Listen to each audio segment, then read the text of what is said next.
So can we ask, are you the new leader of the Carolism movement? Oh, well, who knows if the Carolism movement is even still in existence anymore. I mean, I don't know exactly what Emma's place is going to be in the world, but at the end of season 1, the cult was essentially disbanded. You know, Joe is seemingly dead. Of course, she holds out hope that they will be reunited. You know, what I'm more excited about, more curious about, is who Emma is when she's on her own.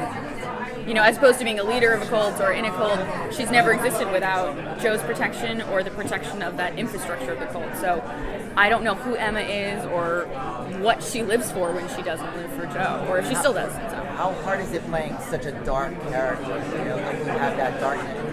It's almost like a borderline evil type character, but you're kind of like living for him more. Oh, absolutely. She's never, you know, she does completely live for him. It's why I really think that she's his greatest victim, because he's taken this girl and taken her life, you know? I mean, he didn't kill her, but he took her life. And she's given it to him, and then he's gone after she lost the other man she loved for him. So she's very alone at the end.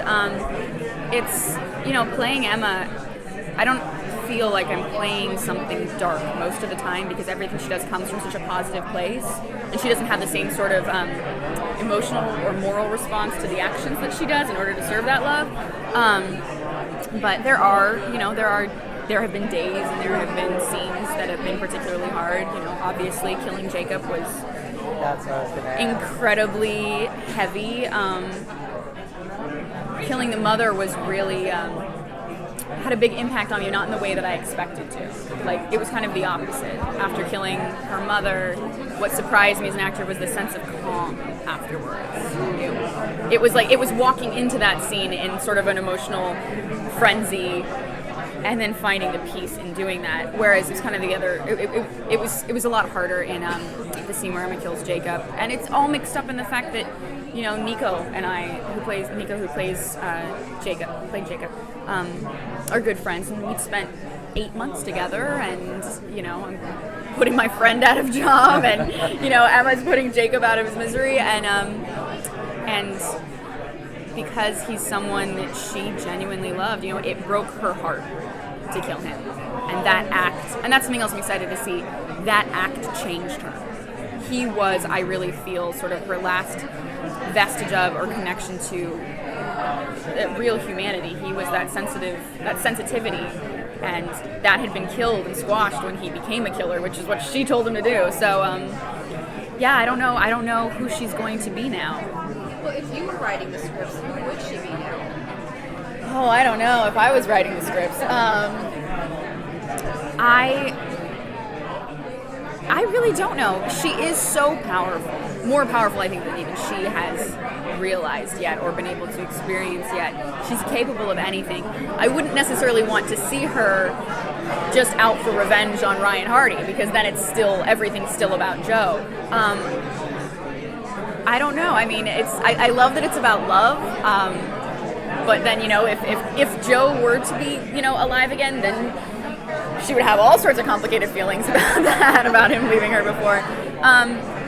I would just be curious to find out who she is and what she wants, if she would be a killer, because she's not bloodthirsty like Paul was. You know, she's not gleefully stabbing somebody in a trunk.